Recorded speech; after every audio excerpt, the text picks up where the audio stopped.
for all of my deals that I've done thus far, I keep my equity partners in long term for the ride. Even when we get them their money back, I keep them in because I felt like they took the risk with me up front, and so they could catch the reward on the back end. And if you get deals that got good margins, and then it should be enough room for everybody to eat, and let's keep doing it. You know what I'm saying? Because rather than scrambling trying to find a bunch of different partners, get some good ones and hold on to them, treat them good, and then you got longevity in your business. Yeah, we could talk for days on that, right? Yeah. But I would say some of the top ones are, number one, thinking you know more than what you know. Right? I think because of social media, because of the internet, people go and they read and they consume and they just figure they caught a sound bite from this even. And they, and then you go out and you feel like you got it all figured out, but you missed all the intricate steps that you didn't hear the conversation offline, right? Reserves is everything. Right? And so I think a lot of investors and operators forget about that piece, being well capitalized and having reserves and a good run rate, so that if you do got a burn rate because of a pandemic breakout or some of that fashion, you could pay your bills until whatever, right? But I think the pandemic is an outlier only in the sense that everybody was impacted. I think the end game for everybody should be cash flow, because that's wealth. The rest of it is, I mean, you make a lot of money. I made a lot of money doing active income.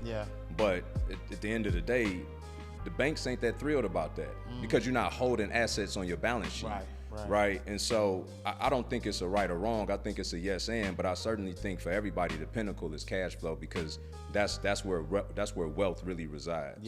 Hey, wait. I know you want to watch this next video, but listen, if you are an entrepreneur, business coach, business consultant, or a small business owner who has a story and wants to learn how to create multiple streams of income from your story, I need you to text me right now, my book, to 646-687-4152. That is my personal number. I have been an author for over 12 years. I've written 10 books. 4 of them have been bestsellers, and I've sold over 100,000 books. But I've also helped a lot of my clients take their expertise and put it into a story, then create multiple streams of income from that. So I want to help you do the same thing. So text my book to 646-687-4152. All right, let's go back to the video.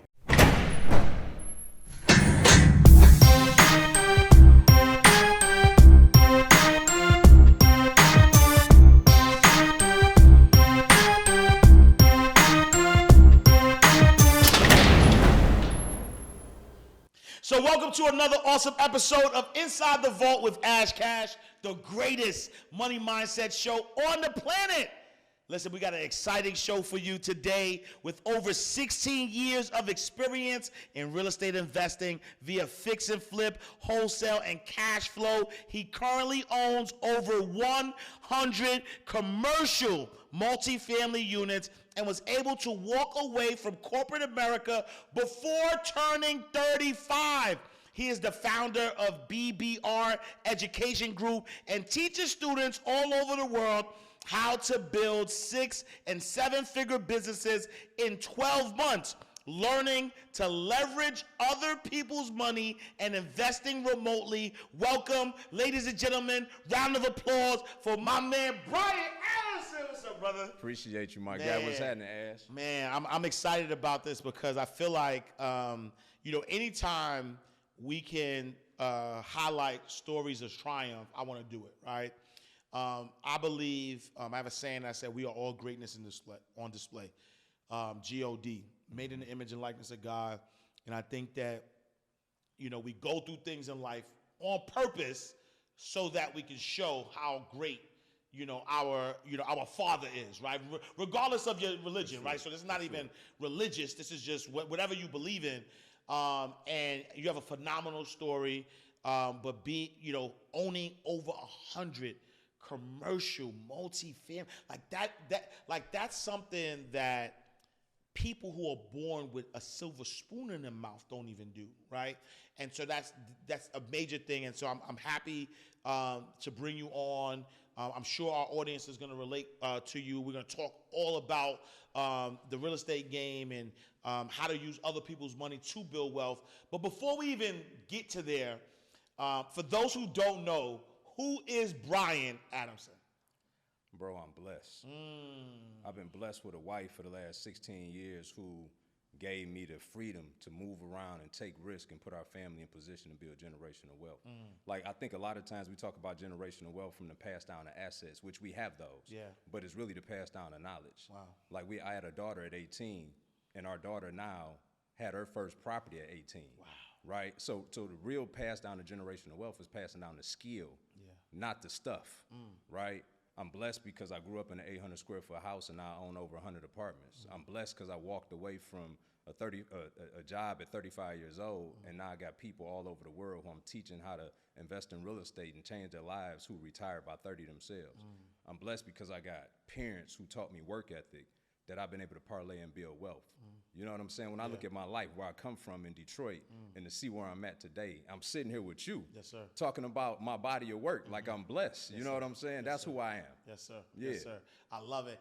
And take us on this journey on how you got into real estate, because I think that I hope people realize by now that there isn't a wealthy person living, dead, who's not here yet, that has not been who has wealth that hasn't done it by leveraging real estate, right? Even when you think about some of the major companies in the world and their valuations, majority of that valuation, like Facebook, people are like, oh, Facebook is worth billions of dollars. They also own billions of dollars of real estate. Like, people don't understand that the value of businesses come through real estate.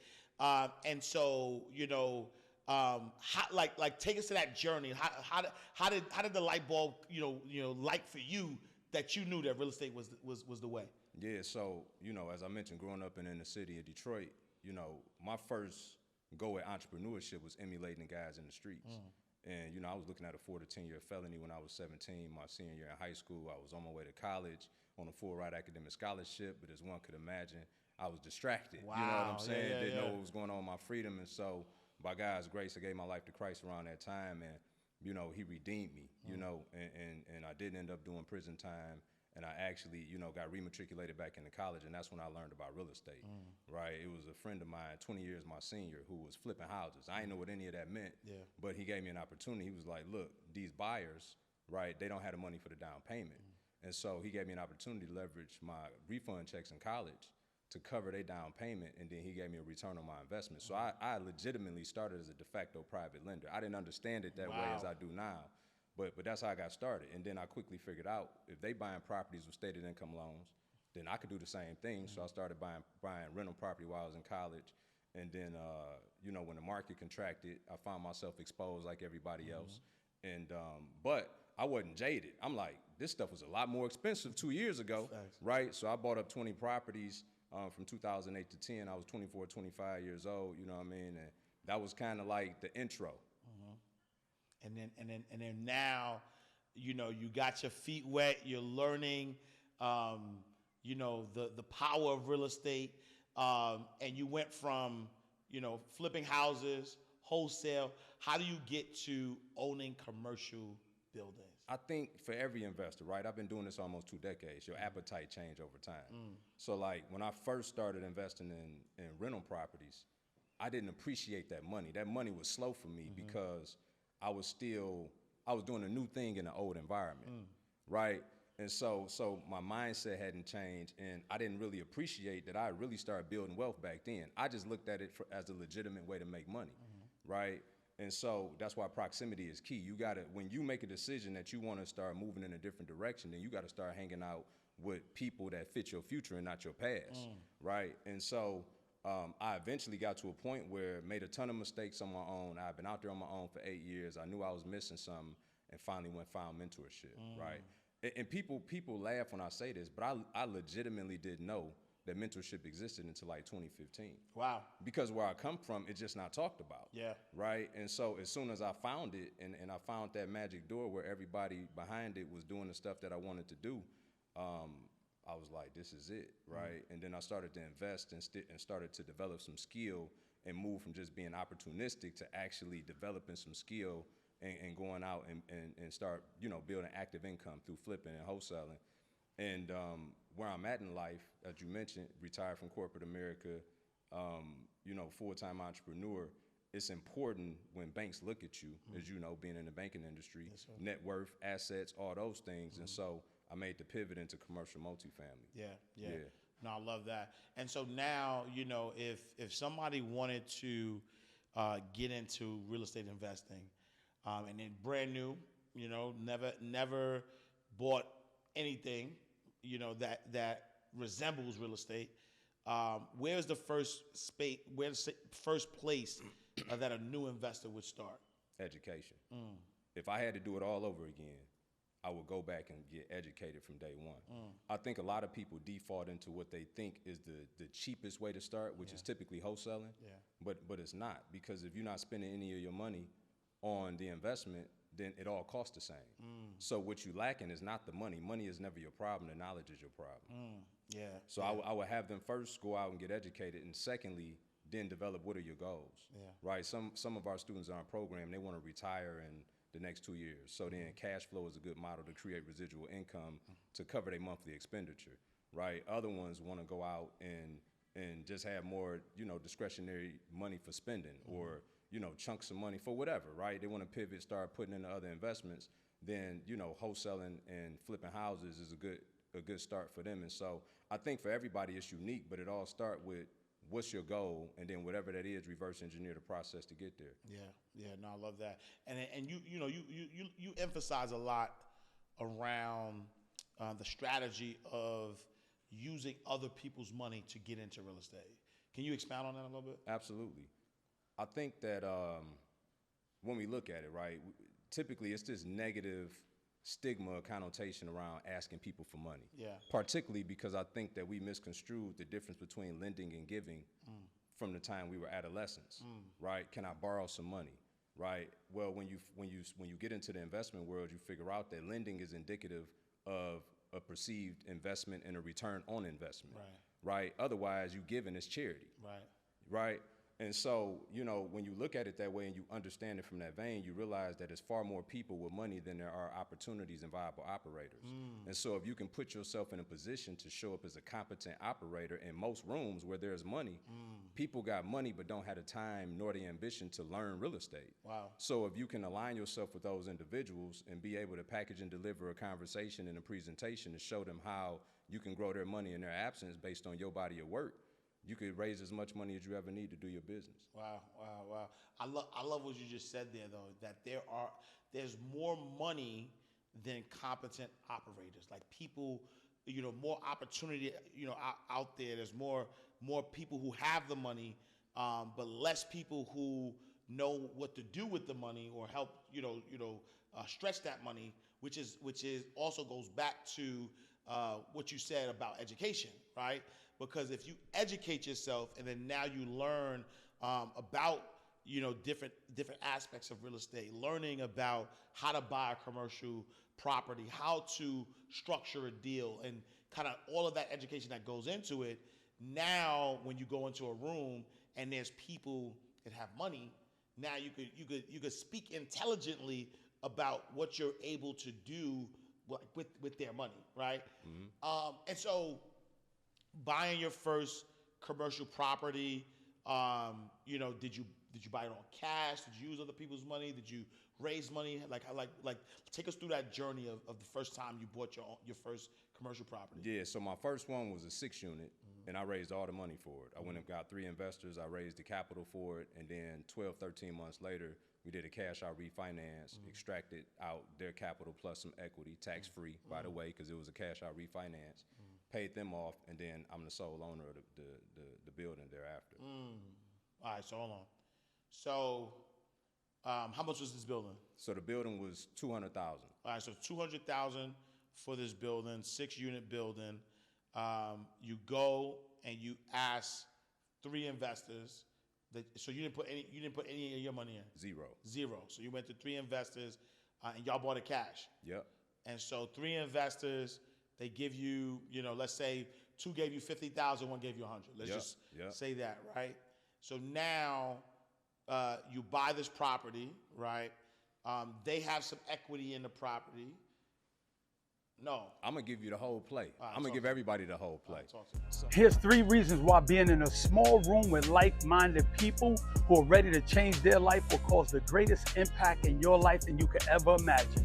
Reason number 1, the basis of the conversation. Reason number 2, because you're gonna be having intimate conversations. And now reason number 3, which is powerful, it's gonna be a tailored teaching experience. Now with that being said, on July 15th, Atlanta, Georgia, me, myself, Storm Leroy, the employed millionaire, and I'm bringing special guests. We're gonna collaborate together to make sure we give you enough knowledge and experience in this room of only 50 people that will change your life and your legacy. I need you to click that link below.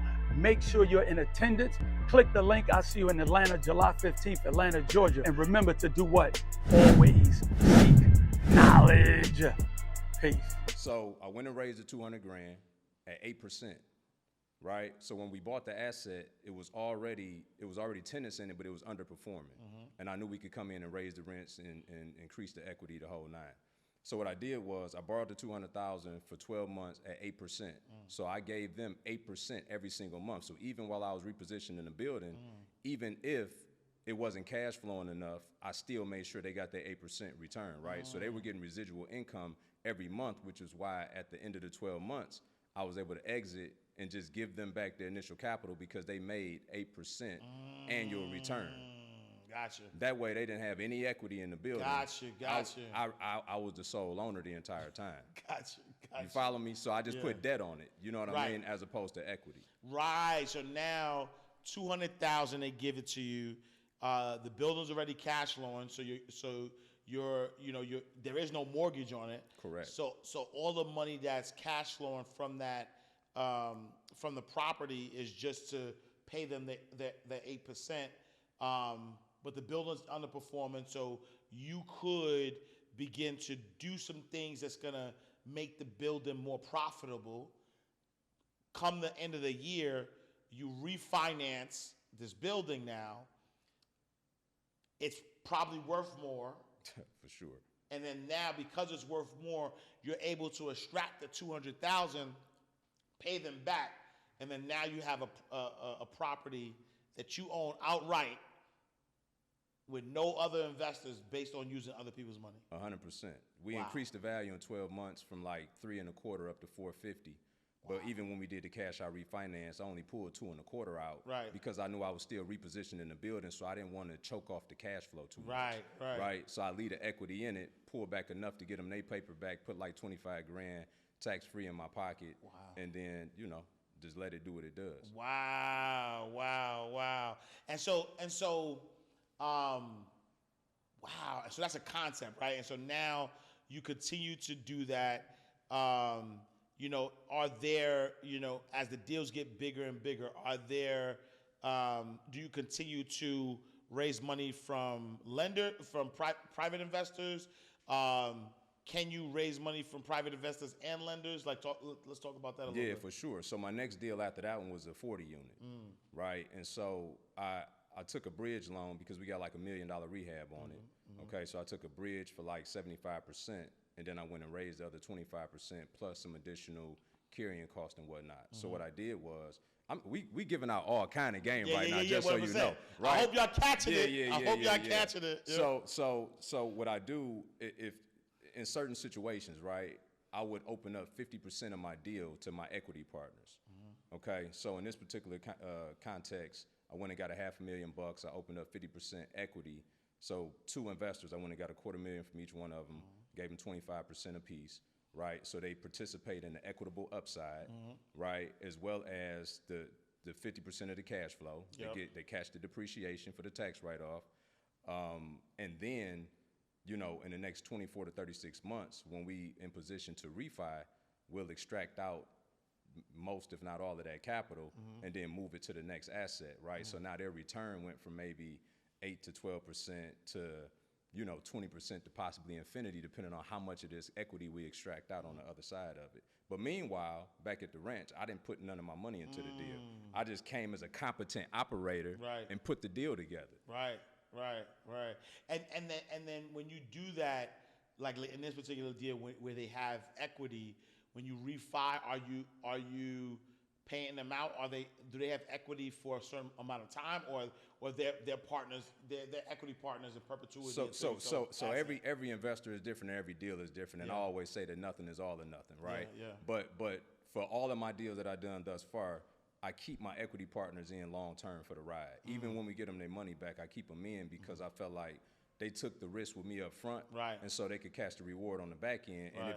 And if you get deals that got good margins, and then it should be enough room for everybody to eat, and let's keep doing it. You know what I'm saying? Because rather than scrambling trying to find a bunch of different partners, get some good ones and hold on to them, treat them good, and then you got longevity in your business. Yeah. And so, what are like the common mistakes that people make, right? Because all of this sounds awesome, right? I mean, we know, interest rates are high. We know inflation is through the roof. It feels like we're in a recession, but CNBC keeps saying we're not in one, right? They keep saying, oh, it's about to be. I was like, whoa, I thought we were in one, but they keep saying it's not. And we've seen it, 2008, 2009, real estate bubble crashes, and a lot of people, I was talking to somebody who lost $30 million, like in real estate. And so what are some common mistakes that people make getting into this, getting into the real estate game? And then how do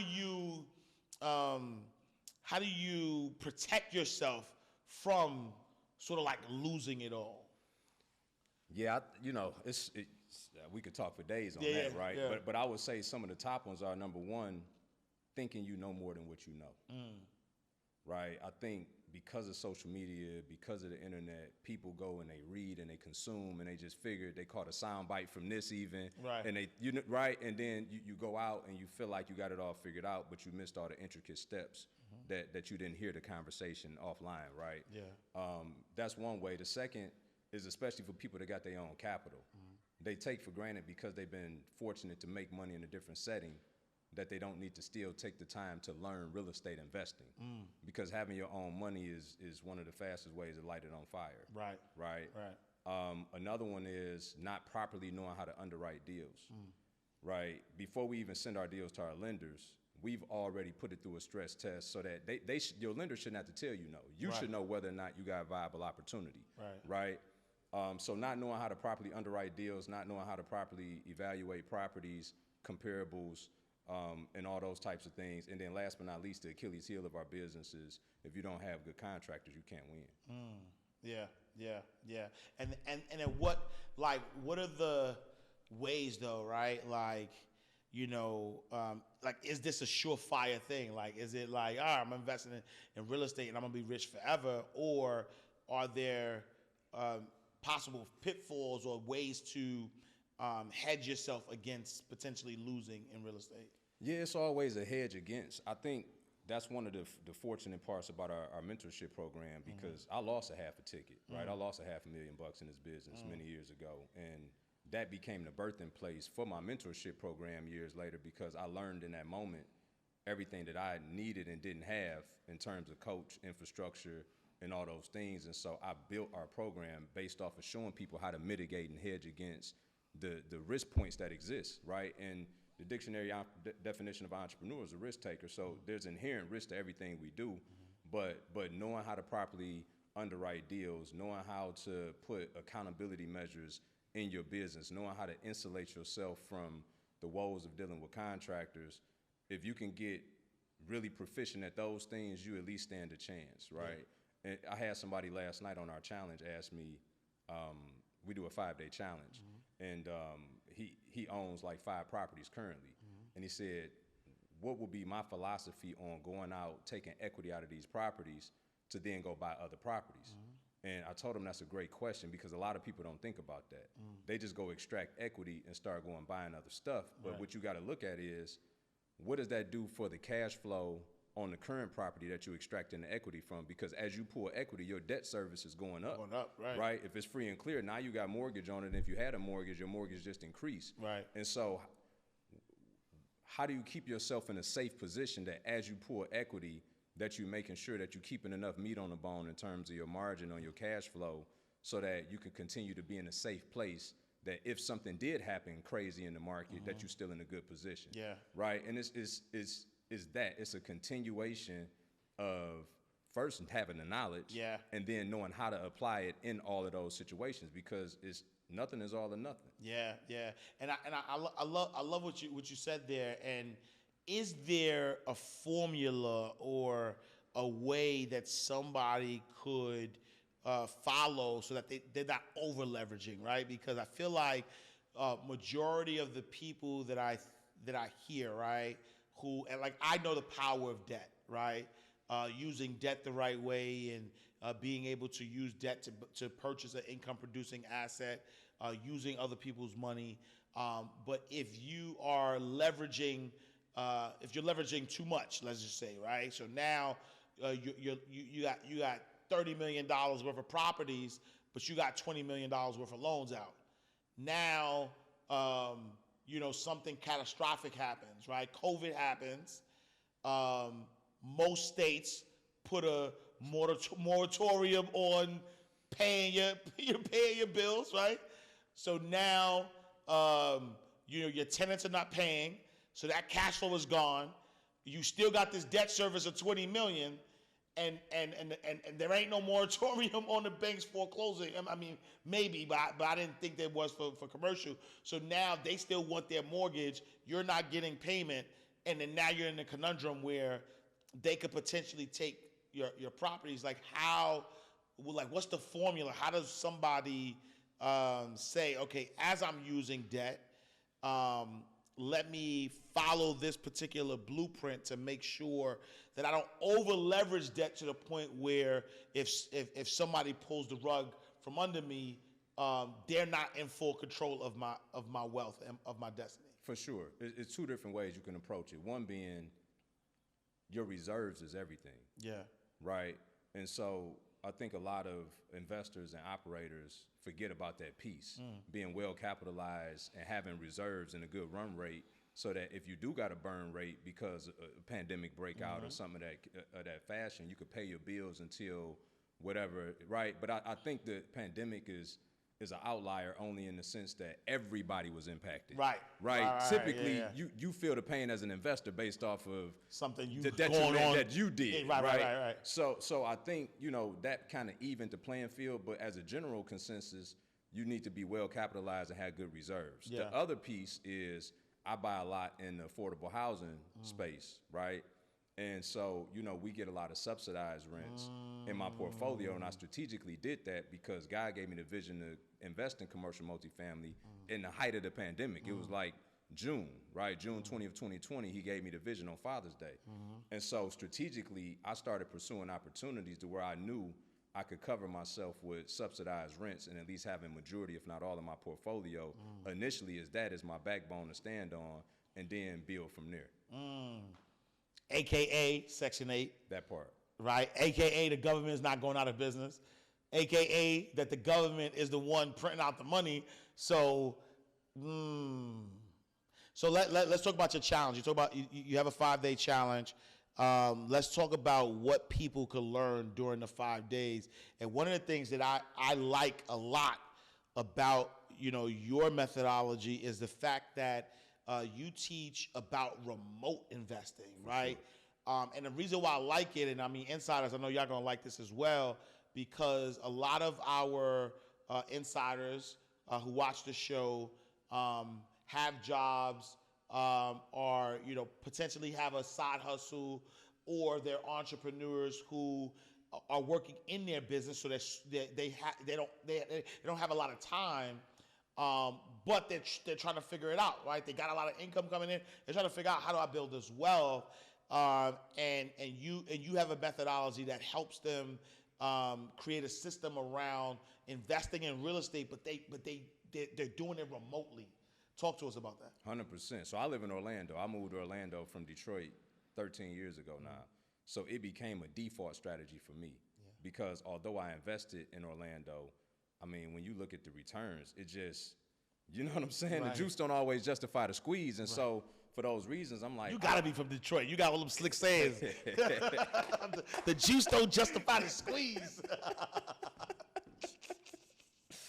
how you do anything, how you do everything. Yes, you know what I'm sir. saying? Yes, sir. Yes, sir. So you know, I had to figure out how to make it work so that I wasn't relegated to the looks that my market was giving me, but putting myself in the most advantageous spot where the best looks were. Yeah. And so, you know, we figured it out. And once we figured it out, we started sharing it with the world. Yeah. No pun intended. Like, we got students in 3 different countries that been able to adopt our remote processes and do business without ever even coming to the States. Wow. And so it's just a phenomenal tool because, you know, for those that want to retire, as you mentioned, you know, if you got 10, 12 hours a week cumulatively, right, you can really start to build you a 6- and 7-figure business by being able to, because remote is oftentimes associated with doing it from afar, which is some truth to that. Right. But the way in which we structure our remote process is essentially having somebody on your team that replicates your efforts in your absence. So now, by having that liaison in between and they're dealing with the day-to-day, that gives you the opportunity to do the 2 things that are most important to any investor: underwriting and finding deals, and lining up the capital, right? So if you can focus on those things while they focus on, and I don't want to call it menial because it's important, Right. but more of the minutia, I will call, then that allows you to still run your stable thing, whatever that is, your day-to-day, while growing this thing in tandem with it until eventually that thing overthrows that thing and then you win. Yeah, yeah. No, I love it. I love it. And so now, you know, they get an opportunity to spend 5 days with you. For sure. As you know, kind of teach them how to get in the game. So, like, talk to me about, man, this 5-day challenge you got going I could give you day by day if you want me to. Let's go. Let's do it. So day one, we teach them the difference between traditional and remote investing, right? How they could really turn the volume up with the remote strategy. And then day 2, we teach them the 7-figure formula, right? Everybody want to know how to become a millionaire. I show them how to do it in some simple steps in 12 months, okay? Day 3, we teach them about the psychology of becoming an OPM magnet, right? Because raising capital is not just putting opportunities in front of people. It's psychology built into that whole process, right? And so we take them through that process, and then on day 4, we show them the time freedom cash flow formula, how to essentially buy their time back through real estate investing. And then day 5, we bring it all together and give them a customized investment plan because everybody's goals are unique to them. So it shouldn't be one size fit all. Right. Right. And so we pull it all together on day 5. It's a phenomenal and each day they get to ask me questions in VIP for 1 hour before we get into the class session. Yeah, yeah, and I mean, you know, there's no surprise, but I'm a big fan of the challenge model. I think that now more than ever, it's important that people get to know who they're investing their time with and their money. Right. 100%. When you know, there's a lot of, especially in this financial education space, especially in these times, right, where people are panicking, people are trying to figure things out. You know, AI is taking over 300 million jobs, and you know, then people don't know what's happening. You know, they are in panic mode, and they're looking for people to teach them. You know, sometimes doing a free webinar, you know, that at the end they're going to sell you something, may not be enough time for you to really get to feel and know who this person is. But having the opportunity to spend 5 days with somebody, having the opportunity to, ask them questions and get advice tailored specifically to you, also gives you this idea of, now I know who this person is, because you cannot fake for 5 days, right? You know who the person is, you know what information you're getting, and in that way, when it's time to potentially work with this person, you already know, sort of like what you're getting, right? So I love that motto in these times. What is, how do, like with all the ups and downs you've had in your life, I'm sure even as a successful businessman, there's still ups and downs that happen. What is your go-to mechanism to coping with or overcoming any obstacles that come in your way? Prayer, bro. Prayer.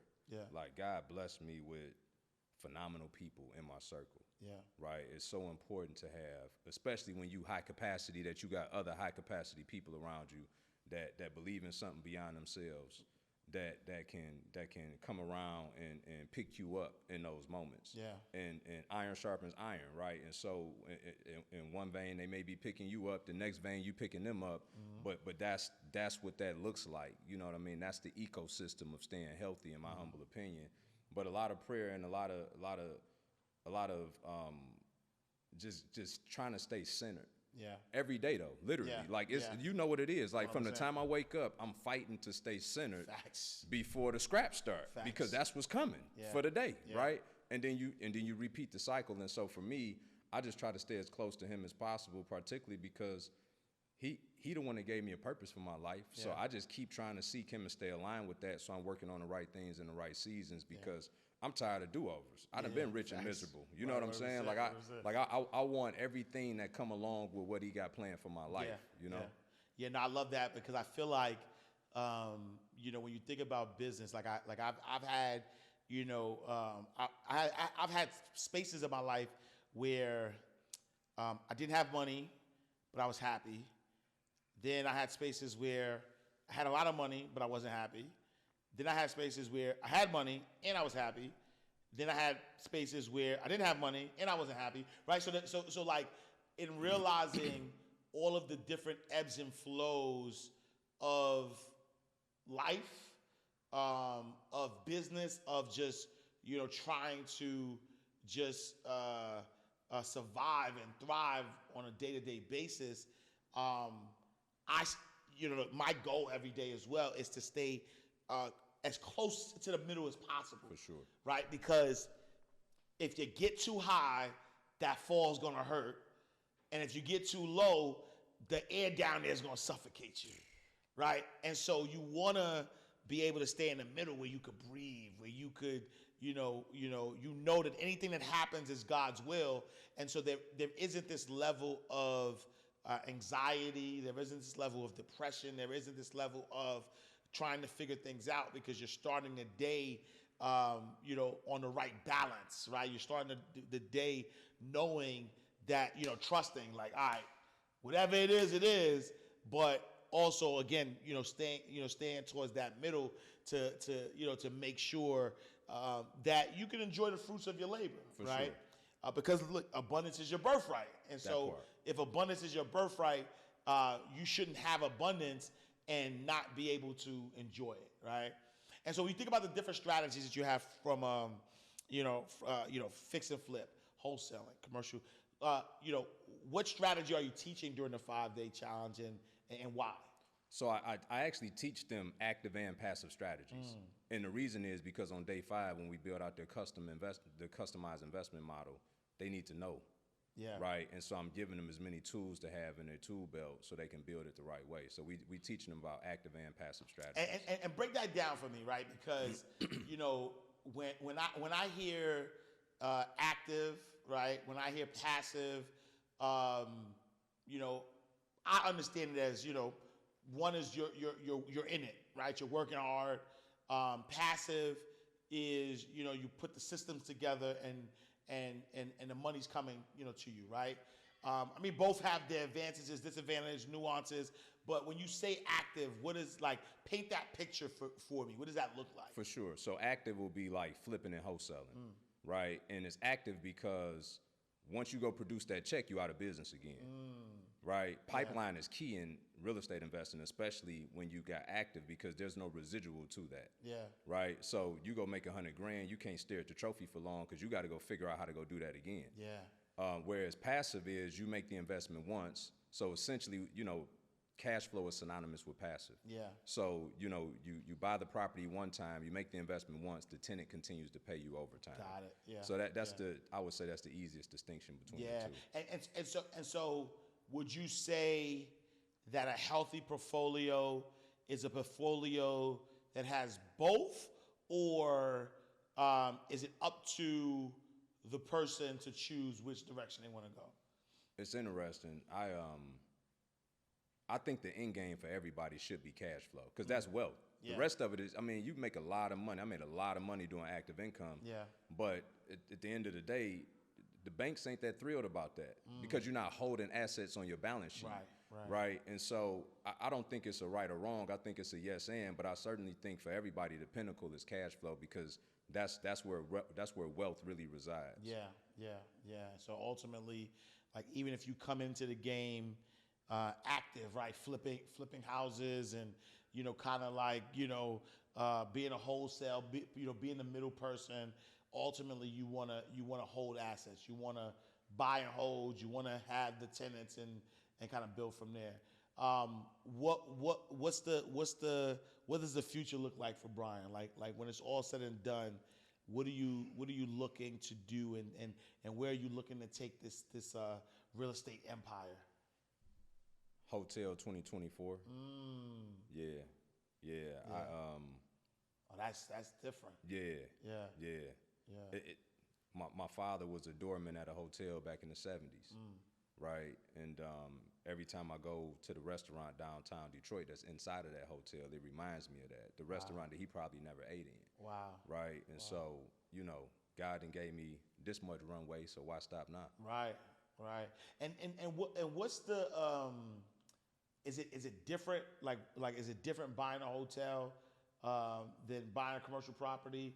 Like, how do you like what's the nuances in structuring those deals? Yeah, I mean, so the underwriting process is different. Yeah. Right. And in truth, I haven't even started the education aspect of it yet. Right. So I got 4 moves: desire, education, practitioner, expert. You do that in any industry in that order, you're gonna be successful. So I got the desire. Yeah. By later this year, I'll start the education aspect, and then I'll be swinging in 2024 on the practitioner. Faith without works is dead. Facts, I just got to get to play, and I'm gonna go run it. Yeah. And I never take for granted at any point, even after I've been doing single family for 14 years. When I got into commercial multifamily, I went and got a mentor. Like I never take for granted that I know more than what I know. Yeah. Right. And so I already got a mentor who's in that space. And so I told him earlier this year, I said, it's on the radar. Yeah. He was like, I'm waiting on you. Dope. So, I'm really just focusing on our students right now. I've been having a lot of fun with this challenge and just seeing the breakthroughs for people. And I stopped buying. I was going to buy another 100 commercial multifamily units this year, but I pulled back for that reason, because I really got the appetite for hotel next year, and I want to create some margin so that I could really focus on that. Yeah, no, I love that. And like, like just real estate in itself, like again, I know that there's different, like nuances and different ways that, somebody could get into real estate. When you think about from like a legacy perspective, right? And you talk about mentorship, you talk about, learning, right?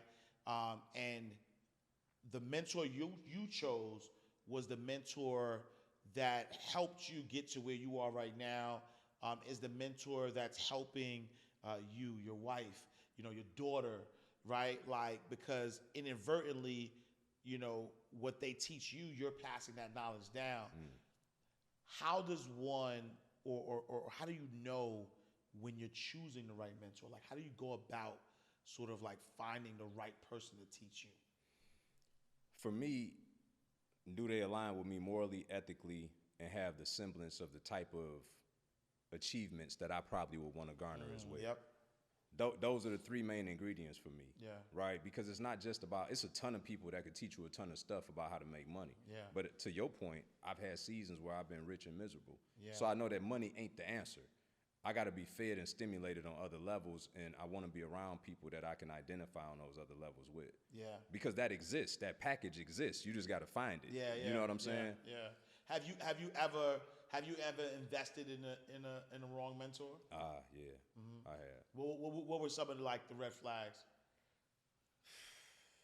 Just didn't align ethically. Yeah. And just their energy and their movement. Yeah. Right. And energy so you get in the tactics and the strategies, but it's just something that's off. Yeah. Right. And when you got to be careful of what you consume, because it can consume you.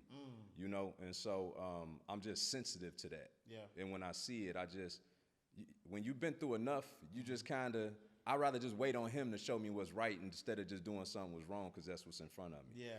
Yeah, no, 100%. And so, like, 5-day challenge again. We want them to come, spend 5 days with you.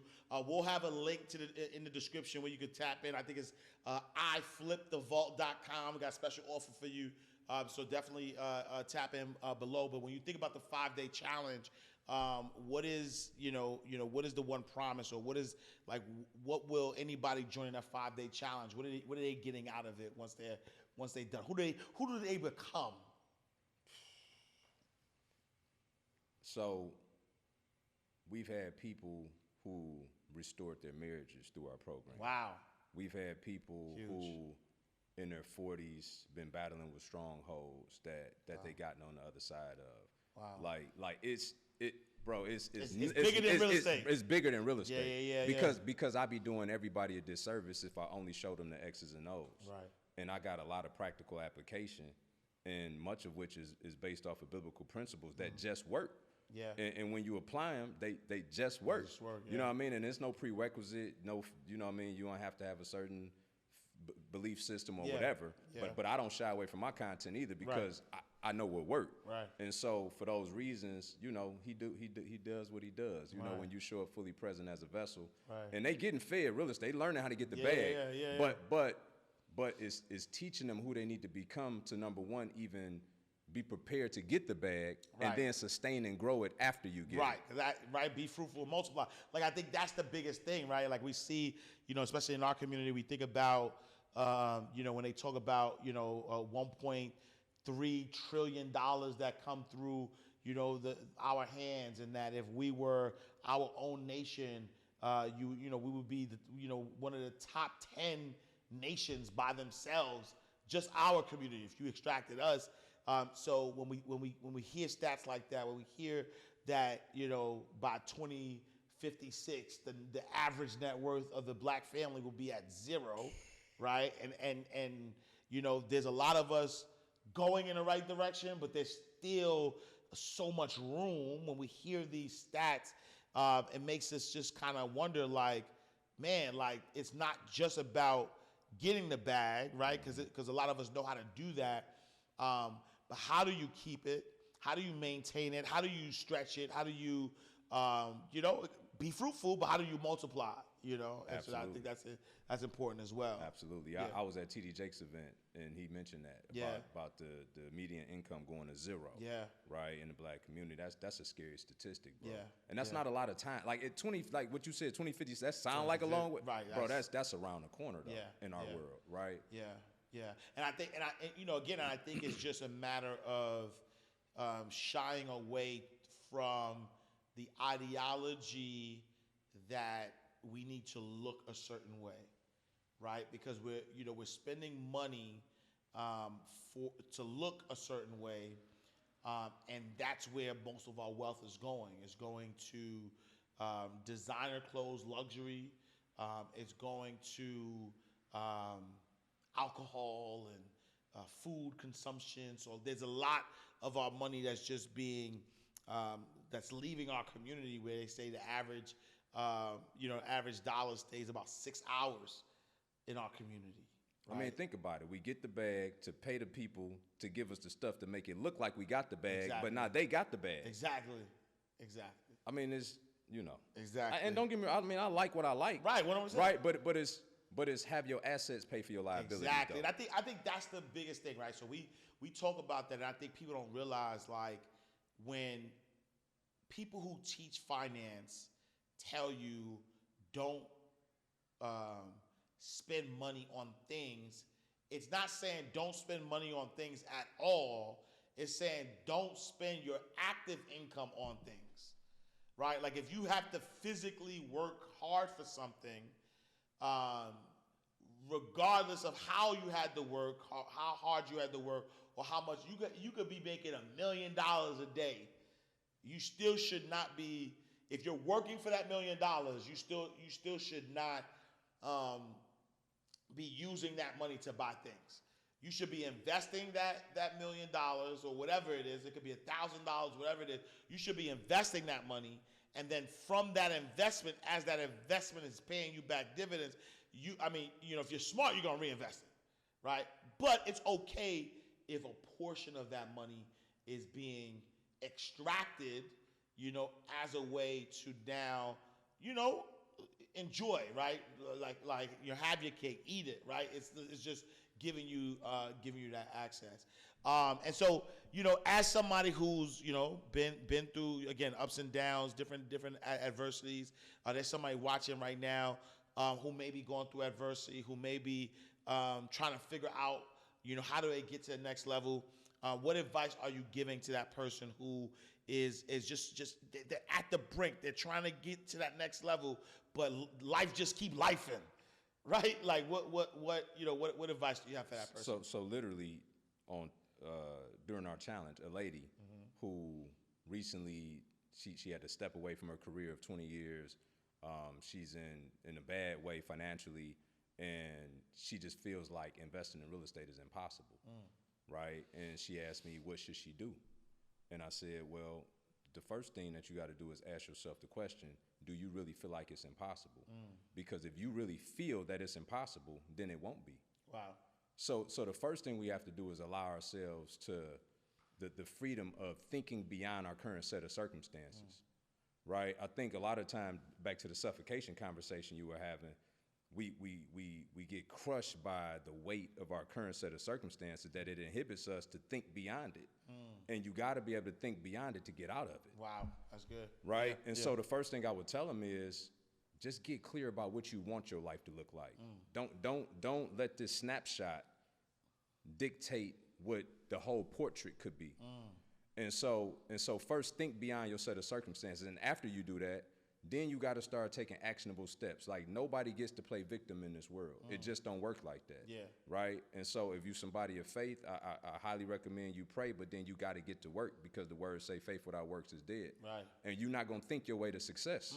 It's just not going to happen. And you ain't going to worry your way to success. You ain't going to complain your way to success.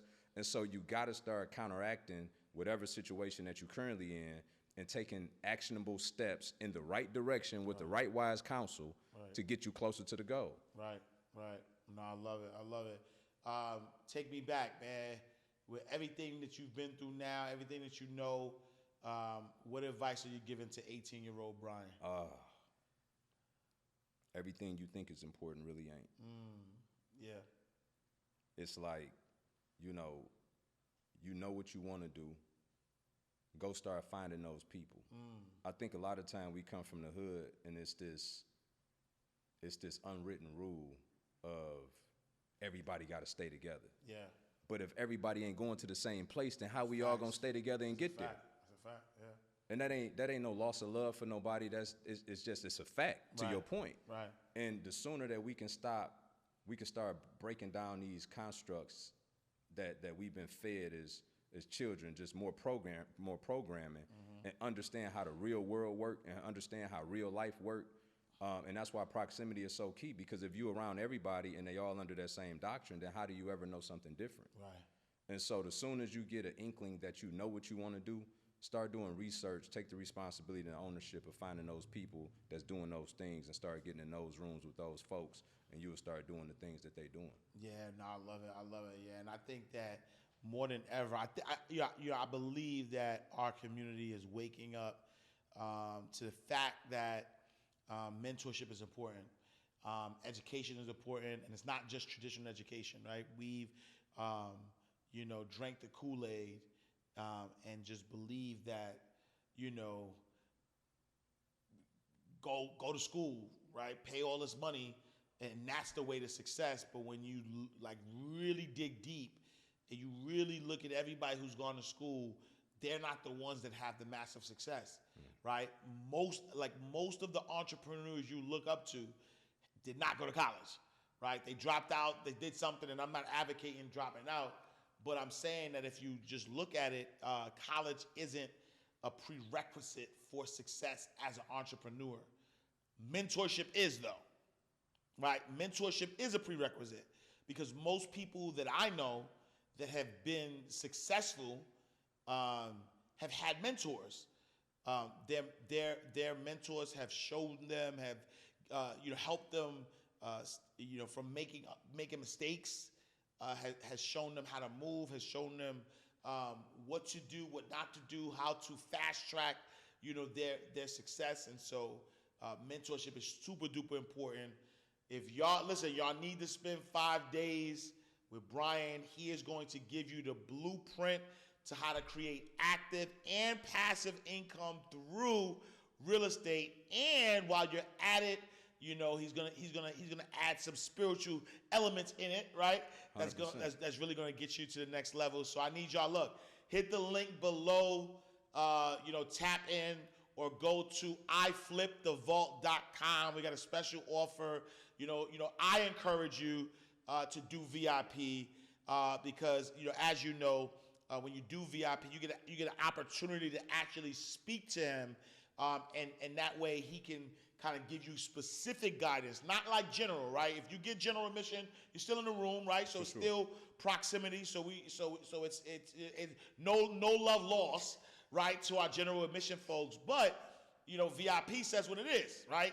VIP, you are getting access to be able to ask those questions, and now you're not getting general advice, you're getting specific advice that allows people to really kind of build and get to that next level. 100%, bro. 100%. Yeah. All right, Brian. Any last words for our insiders before we wrap up? I just want to piggyback a thought that you just made. Yeah. Like, the poor and the middle class stop investing in themselves after college. The rich and the wealthy invest more after college. Facts. Because if you can pay somebody to teach you how to go get a job, then you don't think you need to pay somebody to teach you how to get rich who's already done it? I'll just end on that. That's it. Look, we dropping the mic. Yo, if people want to connect with you, where can they find you? They can find me, man. YouTube, Brian Adamson Real Estate, Brian Adamson Official on Instagram, and I think that's Brian Adamson Official everywhere else after that. All right, y'all. Listen, we are closing out the vault. Another awesome episode of Inside the Vault with Ash Cash. Make sure you join the 5-day challenge. iflipthevault.com. Spend 5 days with Brian. Brian's going to give you the plays and get you to that next level. Make sure you visit us, InsideTheVaultShow.com. Like, subscribe, rate. You can do all that stuff on the website. Follow us on all social media platforms at Inside the Vault. Me, I am Ash Cash. Make sure you visit me, IamAshCash.com. Follow me on all social media platforms at I am Ash Cash. And make sure you join the Abundance community. I'm telling you, we got a lot of things. We just started the Abundance Fit Club. We got Abundance coaches. We got a lot Abundance couples coming soon. So we got a lot going on in the Abundance community. But most importantly, we got behind the scenes, right? Brian got gems that he didn't even say on this show that you're going to see behind the scenes. We got episodes that didn't even drop yet that you can actually watch on the Abundance community. So go to abundancecommunity.org, join us, become a member, and we'll see you next time. The same time, right? Same place. But guess what? In God's will. All right, y'all.